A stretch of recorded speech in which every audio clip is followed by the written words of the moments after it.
Student, तो क्या पढ़ रहे थे अपन ये पढ़ रहे थे that magnetic effect of current and magnetic effect of current which we were studying तब छुट्टियों से पहले। इसके अंदर अपन ने ये देखा था दैट मैग्नेटिक फील्ड होती क्या है, मैग्नेटिक फील्ड, मैग्नेटिक फोर्स क्या होता है, फील्ड की क्या डायरेक्शन होती है। बार मैग्नेट के लिए अपन ने फील्ड की डायरेक्शन को पता किया था। बार मैग्नेट के लिए फील्ड की डायरेक्शन क्या होती है, outside the bar magnet, outside the bar magnet, the direction of magnetic field is from north pole to south pole.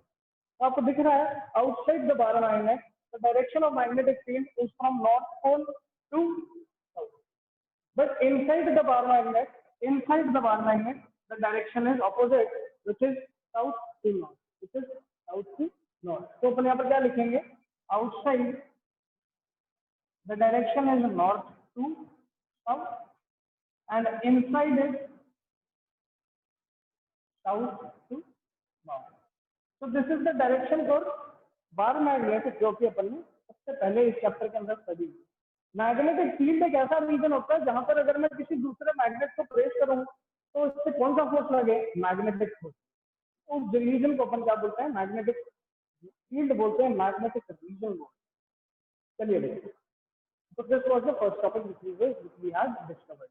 इसके बाद अपन ने देखा कि भैया अगर स्ट्रेट करंट कंडक्टर होगा कुछ इस तरीके से, अगर मेरे पास एक स्ट्रेट करंट कंडक्टर होता है, स्ट्रेट करंट कंडक्टर, इसकी वजह से क्या मैग्नेटिक फील्ड लाइंस बनती थी। तो अपन ने एक लॉ बनाया था, that law is known as thumb rule और right hand thumb rule, right hand thumb rule.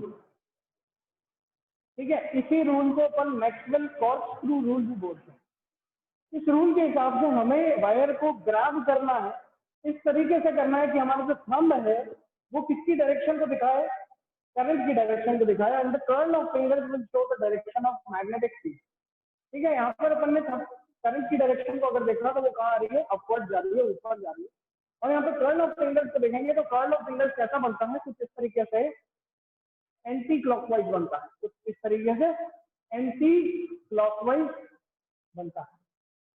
This anti-clockwise direction shows the direction of magnetic field for a straight current conductor. कौन सा रूल यूज किया इसके अंदर अपन ने, rule use किया right hand thumb rule.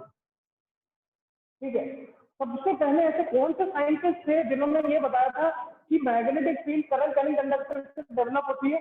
तो ऐसे कौन से साइंटिस्ट थे जिनका नाम क्या था, ओएरस्टेड था। ओएरस्टेड, क्या नाम था, OERSTED, Oersted.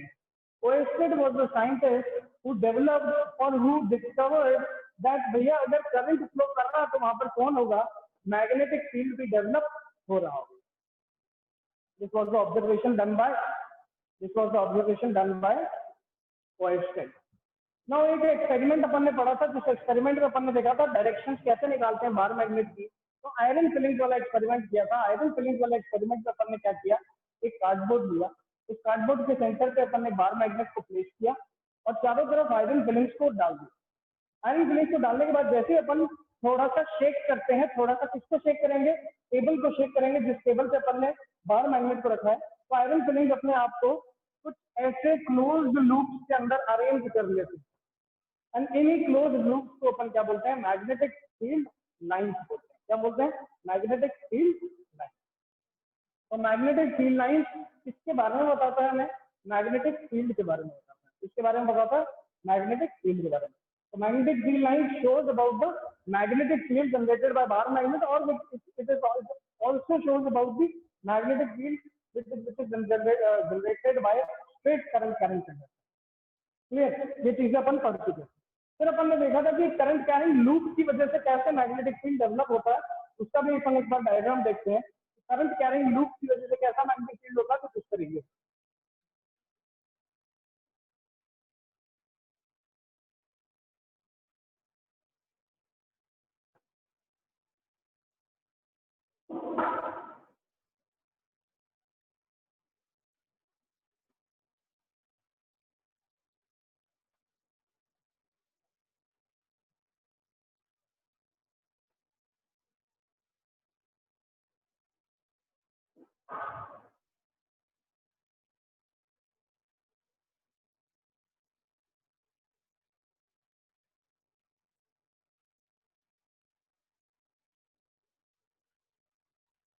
देखो ये मेरे पास एक लूप है और इस लूप के प्लेन के बीच में मैंने कार्डबोर्ड को इंसर्ट कर दिया। आपको दिख रहा है कि ये थोड़ा लूप है और इस लूप के प्लेन पे मैंने कार्डबोर्ड को इंसर्ट कर दिया है। यहाँ से ये लूप पार आता है और यहाँ से वापस एंटर हो जाता है कुछ इस तरीके। जब अपन मैग्नेटिक फील्ड लाइन निकालने की कोशिश करेंगे तो हम कौन सा रूल लगाते हैं? राइट हैंड थंब रूल लगाते हैं। कौन सा रूल लगाएंगे? Right hand thumb rule. Now in this right hand thumb rule upon current की डायरेक्शन को थंब से शो करते हैं और फिर 12 ऑफ फिंगर्स किसके बारे में बताता है? मैग्नेटिक फील्ड के बारे में। तो यहाँ पर प्लेन पे मुझे मैग्नेटिक फील्ड कुछ इस तरीके से मिलता है एंटी क्लॉकवाइज। बट जब अपन इस एंड पे लगाएंगे तो अपन को कैसा मिलेगा? क्लॉकवाइज मिलेगा। इस एंड पे लगाते हैं तो कैसा मिलता है? क्लॉकवाइज मिलता है कुछ इस तरीके से। विच शोज कि अगर लूप मेरा ऐसा है जिसके अंदर क्लॉकवाइज करंट था तो मैग्नेटिक फील्ड लाइंस ऐसे अंदर जाती है। ये भी अपन ने डायग्राम देखा था किसके लिए? और एक करंट कैरिंग लूप के लिए क्या मैग्नेटिक फील्ड का डायग्राम बनता है वो चीज अपन ने पहले क्लास के अंदर छुट्टियों से पहले डिस्कस कर ली। This was the topic. फिर अपन ने एक और चीज देखी थी which is known as Fleming left hand rule. क्या देखा था? Fleming left hand rule. Now what do you mean by Fleming's left hand rule? जब भी अपन एक करंट कैरिंग कंडक्टर को मैग्नेटिक फील्ड में प्लेस करें, दोबारा सुनो, जब भी अपन एक करंट कैरिंग कंडक्टर को मैग्नेटिक फील्ड में प्लेस करेंगे तो प्लेस करते ही करंट कैरिंग कंडक्टर पे एक मैग्नेटिक फोर्स लगता है। क्या लगता है? Magnetic force. And that magnetic force उसकी डायरेक्शन अपन कौन से रूल से निकालते हैं? फ्लेमिंग लेफ्ट हैंड रूल से निकालते हैं। नाउ अपन अपने लेफ्ट हैंड रूल के अंदर the index finger shows the direction of magnetic field, the middle finger shows the direction of current and the thumb shows the direction of force or motion of the conductor. ठीक है, motion उसी direction में होगा ना जहां पर force लगेगा। तो this law is use to determine the force on the conductor और यहीं से अपन फोर्स को कैलकुलेट करते हैं। कैसे कैलकुलेट करेंगे? इस रूल की हेल्प से। इस रूल के अंदर इंडेक्स फिंगर किसको बताता है? मैग्नेटिक फील्ड को। मिडिल फिंगर किसको बताता है? करंट को। And the thumb shows the direction of force of motion. And upon using this rule, इस रूल को यूज करके हम कौन सा डिवाइस एक्सप्लेन करते हैं? कौन सा डिवाइस एक्सप्लेन करते हैं? आप लोग रेज हैंड करके बताएं। या तो रेज योर हैंड एंड आपको ये बताना है कि इस रूल को यूज करके हमने कौन से डिवाइस को क्लास में एक्सप्लेन किया था।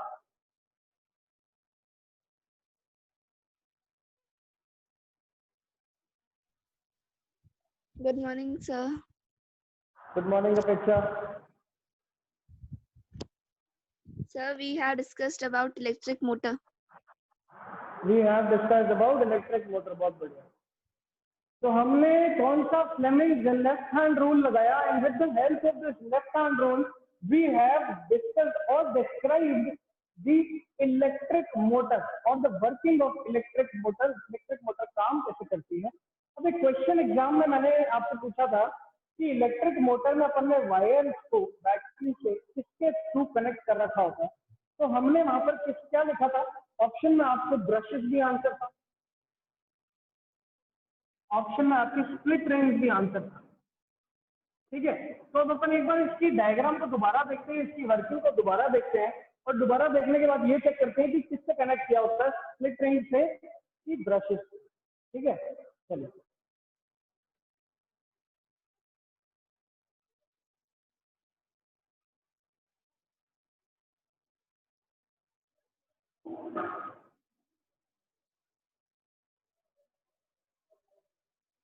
Now in this motor there is a armature. एक मेरे पास आर्मेचर होता है, इस आर्मेचर के आसपास मेरे पास कुछ इस तरीके से मैग्नेट्स होता है। This is the north pole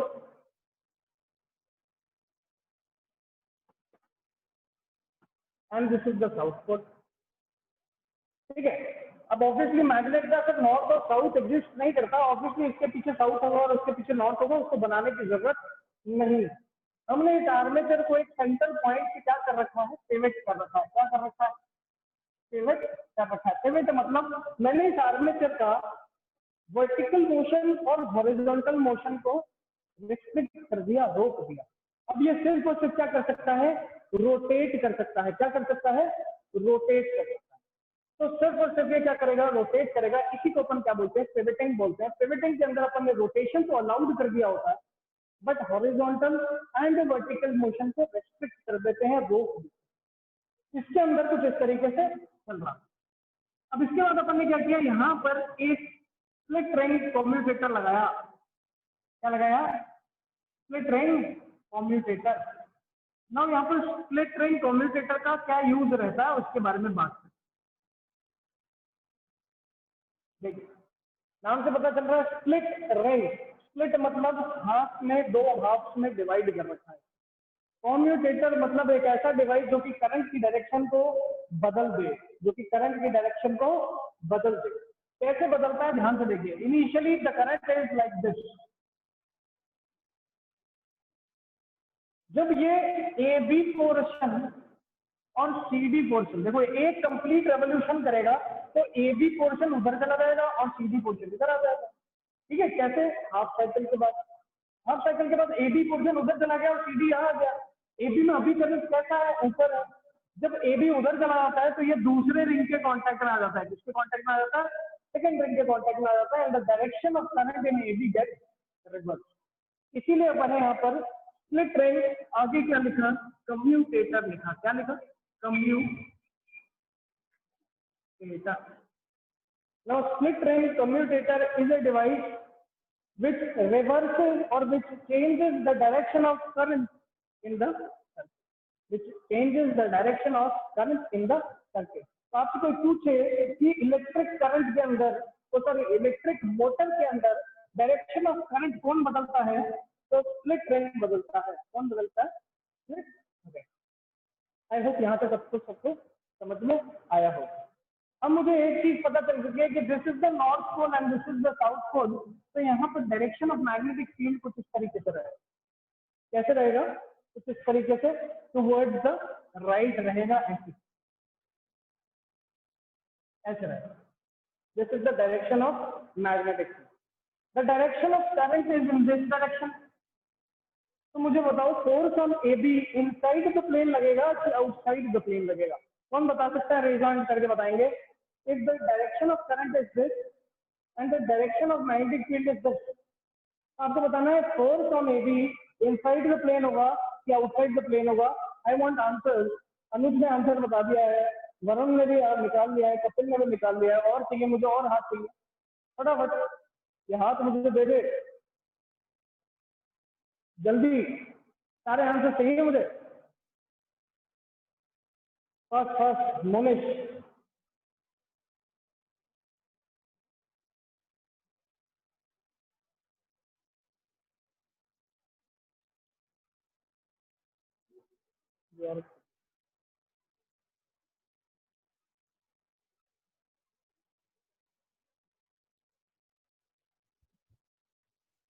Sir, outside the plane. Outside the plane, चलिए चेक करते हैं। देखिए ध्यान से, अपन को लेफ्ट हैंड रूल लगाना है। लेफ्ट हैंड रूल लगाने के लिए क्या करते हैं, देखिए फ्लेमिंग लेफ्ट हैंड रूल के अंदर इंडेक्स फिंगर इसकी डायरेक्शन में, मैग्नेटिक फील्ड की डायरेक्शन में, मैग्नेटिक फील्ड टुवर्ड्स राइट था तो इंडेक्स फिंगर को राइट में लगा दिया। करंट कहाँ जा रहा है, ऊपर जा रहा है। करंट ऊपर जा रहा है तो देखो ये मिडिल फिंगर करंट बताती है। मिडिल फिंगर कहाँ पॉइंट कर रही है, नीचे। हमें हमारे केस में करंट कहाँ जा रहा है, ऊपर। क्या करना पड़ेगा, उल्टा। अब देखो मैग्नेटिक फील्ड सामने है तो ये देखो इंडेक्स फिंगर सामने पॉइंट करती है। मिडिल फिंगर करंट दिखाती है तो मिडिल फिंगर देखो ये करंट ऊपर जा रहा था, मिडिल फिंगर भी ऊपर दिखा रहा है। अब फोर्स कहाँ जा गया, फोर्स निकला इनसाइड द प्लेन। क्या आया, इनसाइड द प्लेन आया। इनसाइड में किससे दिखाता हूँ, एक्स से दिखाता हूँ। तो force on A B is inside the plane. I hope यहाँ तक बात समझ में आई होगी। अगर नहीं समझ में आई है किसी को भी तो रेज हैंड करके बताइए। इफ एनीबडी डोंट नो कि कैसे अपन ने यहाँ पर डायरेक्शन निकाली, देन रेज हैंड करके बताओ फटाफट।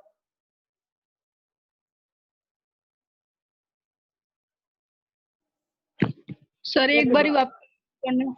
वापस बता देते हैं। देखो करंट की डायरेक्शन क्या है, ऊपर, from A to B. Magnetic field is towards right, north pole से साउथ पोल मैग्नेटिक फील्ड रहता है, हमने पहले बात करी हुई है। मैग्नेटिक फील्ड है नॉर्थ से साउथ, करंट है ऊपर की तरफ। कौन सा रूल लगाएंगे, Fleming's left hand rule. Fleming's left hand rule में मिडिल फिंगर किसकी तरफ होना चाहिए, करंट की तरफ, तो देखो मिडिल फिंगर ऊपर है, कर दिया, ठीक है। इंडेक्स फिंगर किसकी तरफ होना चाहिए, index finger should be in the direction of magnetic field, तो index finger should be in the direction of magnetic field. Force किससे दिखता है, थंब से दिखता होता है, तो थंब कहाँ पॉइंट कर रहा है, इनसाइड द प्लेन पॉइंट। जब ये इनसाइड द प्लेन पॉइंट कर रहा है तो अपन ने यहाँ पे क्या बोला, दैट फोर्स और the motion is inside on A B conductor, on AB conductor. So this is the way to determine the force on one conductor. अब मुझे फटाफट बताओ CD पे कैसे फोर्स निकले, फटाफट बताइए, इनसाइड होगा कि आउटसाइड होगा, fast raise hand. Anuj Arora, sir outside the plane होएगा। आउटसाइड द प्लेन होगा, अभी चेक कर लेते हैं, बहुत बढ़िया, वैसे सही है। देखिए मैग्नेटिक फील्ड तो अभी भी इसी तरफ, बट करंट की डायरेक्शन क्या हो चुकी है, डाउनवर्ड हो चुकी है। देखो करंट ऐसे आ रहा है, करंट अगर ऐसे नीचे आ रहा है तो अपन को मिडिल फिंगर को नीचे की तरफ पॉइंट करना पड़ेगा। इंडेक्स फिंगर किसकी डायरेक्शन में रहती है, मैग्नेटिक फील्ड की डायरेक्शन में। तो देखिए मैग्नेटिक फील्ड की डायरेक्शन में index finger, current is in the downward direction. Thumb किसको दिखाएगा, फोर्स को। फोर्स कहाँ लग रहा है, आउटसाइड लग रहा है, देखो थंब बाहर की तरफ आ रहा है, तो यहाँ पर अपन डॉट से क्या दिखा देंगे, फोर्स दिखा देंगे, this is the, and this is the way to determine the force on both the conductor. Clear है कि नहीं। यहाँ के बाद अपन देखें तो देखो ये ए बी पोर्शन चाहता है कि प्लेन के अंदर चला जाऊं, सी डी पोर्शन चाहता है प्लेन से बाहर आ जाऊं। ए बी चाहता है प्लेन के अंदर चला जाऊं, सी डी चाहता है प्लेन के बाहर आ जाऊं। अल्टीमेटली होगा क्या, ये कैसे करने लग जाएंगे, ये रोटेट करने लग जाएंगे। This armature will start rotate.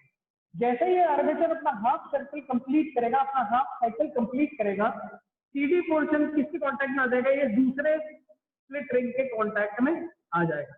जैसे ये सीडी पोर्शन इस स्प्लिट रिंग के कांटेक्ट में आता है, करंट की डायरेक्शन क्या हो जाएगी, बदल जाएगी। जैसे करंट की डायरेक्शन बदली, करंट हो गया रिवर्स, रिवर्स हो गया, तो जो फोर्स यहाँ पर आउटसाइड लग रहा था, ये सीडी पोर्शन इधर आएगा तो फोर्स क्या लगेगा, इनसाइड लगेगा। एंड कंटिन्यूअस रेवोल्यूशन चलता रहेगा किसका, मोटर। इस तरीके से अपन मोटर के रेवोल्यूशन को देखते हैं। मोटर के अंदर अपना जो आर्मेचर है वो रिवॉल्व करता है, बिकॉज उसके अंदर करंट जा रहा है, और करंट जब भी एक मैग्नेटिक फील्ड के अंदर होता है तो उससे क्या लगता है, फोर्स, और उस फोर्स की डायरेक्शन हम निकालते हैं using this Fleming's left hand rule. आपको यहाँ तक समझ में आई होगी बात। अगर आपको ये चीज सारी चीज क्लियर हो गई है, जो भी अभी अपन ने क्लास के अंदर पढ़ा, then raise that. If this motor, if everything till this motor topic is clear, then raise your hand. First, all the students, raise your hand.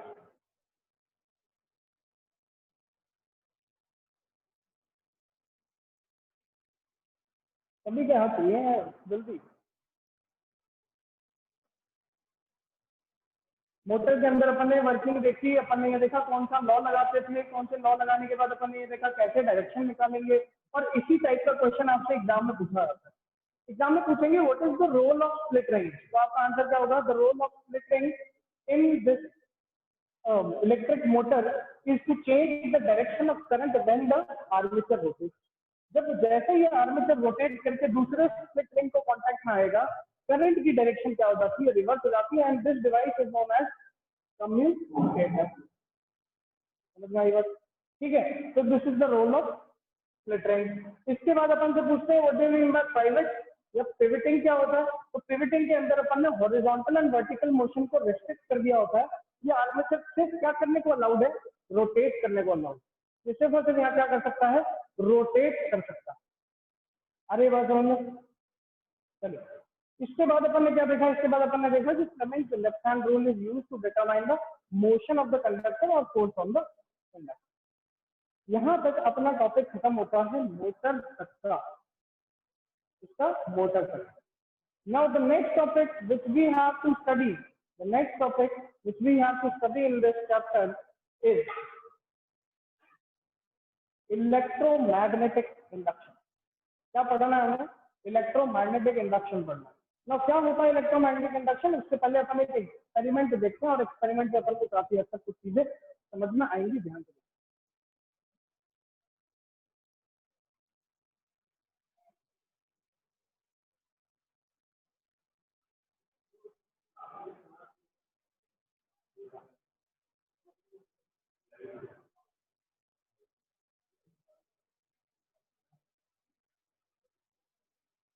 Next topic in this chapter is electromagnetic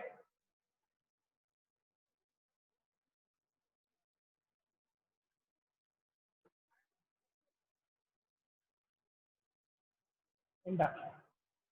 In this topic, electromagnetic induction topic, हम क्या देखते हैं? हम ये देखते हैं कि current induce कैसे होता है। Induction of current, induction of current मतलब करंट जनरेशन, करंट का जनरेशन हुआ क्या? देयर वाज अ साइंटिस्ट जिनका नाम था माइकल फैराडे। क्या नाम था? Michael Faraday. And Michael Faraday जिस तरीके से ओयस्टेड ने एक्सपेरिमेंट करा के ये बोला कि करंट कैरिंग कंडक्टर के पास मैग्नेटिक फील्ड, उसी तरीके से माइकल फैराडे ने भी एक एक्सपेरिमेंट कराया। And according to the experiment of Michael Faraday, उन्होंने ये देखा कि एक कॉइल लिया गया इस तरीके से, और इस कॉइल के यहाँ पर एक मीटर लगाया जिसको नोन एज गैल्वेनोमीटर। क्या बोलते हैं इसे? Galvanometer. Now the device galvanometer detects the flow of current. ये क्या बताता है? ये सिर्फ ये बताता है कि करंट की डायरेक्शन क्या है, करंट ऐसे जा रहा है कि ऐसे जा रहा है, सिर्फ गैल्वेनोमीटर यही बताता है। ठीक है, तो देखो यहाँ पर कोई बैटरी नहीं है, ठीक है, यहाँ पर कोई बैटरी नहीं है, कोई सोर्स नहीं है, हमने इसको मेन लाइन से कनेक्ट नहीं किया, हमने इसको पावर से कनेक्ट नहीं किया। इसका मतलब इसमें करंट की वैल्यू भी कितनी होगी? इसका मतलब इसके अंदर करंट की वैल्यू कितनी होगी? 0। तो यहाँ पर अपन ने ये देखा that the value of current in this initial circuit और in this initial experiment is, current की value in this initial experiment is 0। शुरुआत में करंट की वैल्यू 0। अपन ने आगे क्या किया? फैराडे ने इसके अंदर एक एक्सपेरिमेंट किया। एक्सपेरिमेंट क्या किया कि वो एक बार मैग्नेट लेकर आए, बार मैग्नेट को इसके पास लेकर आने लगे। ये अपनी जगह स्टेबल है, ये कॉइल के पास कोई भी करंट नहीं है। फैराडे ने इस मैग्नेट को धीरे धीरे इसके पास लाते गए। ये देखा कि गैल्वेनोमीटर ने एक डिफ्लेक्शन दिखाया। गैल्वेनोमीटर ने क्या दिखाया? डिफ्लेक्शन। देखिए यहाँ पर कोई बैटरी नहीं है, तो इसका मतलब कोई करंट भी नहीं होना चाहिए। लेकिन जब मैग्नेट को इसकी तरफ मूव करवाता हूँ तो यह देखा गया कि जब भी मैग्नेट को इसके अंदर मूव करवाया, गैल्वेनोमीटर ने डिफ्लेक्शन दिया। इसका मतलब इसके अंदर करंट फ्लो हुआ। करंट फ्लो हुआ इसका मतलब मैग्नेट की वजह से या मैग्नेटिक प्रॉपर्टीज को यूज करके हमने यहाँ पर किस चीज को जनरेट किया है? करंट को जनरेट किया है। किसको जनरेट किया? करंट को generate. Now this is the topic which we have to understand. The topic is that Michael Faraday was the scientist.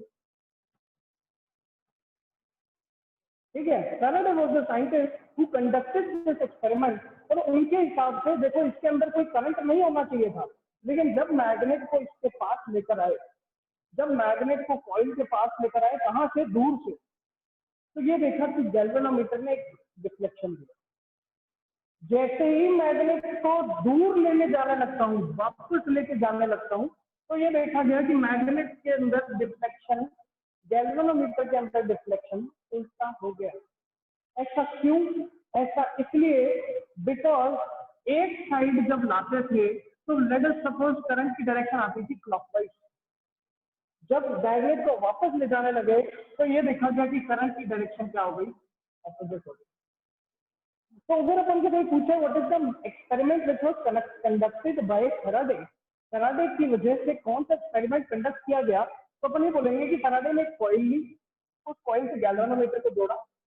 जब इस गैल्वेनोमीटर को जोड़ा तो इसके अंदर कोई भी पावर सोर्स नहीं था, बैटरी नहीं थी, करंट 0 था।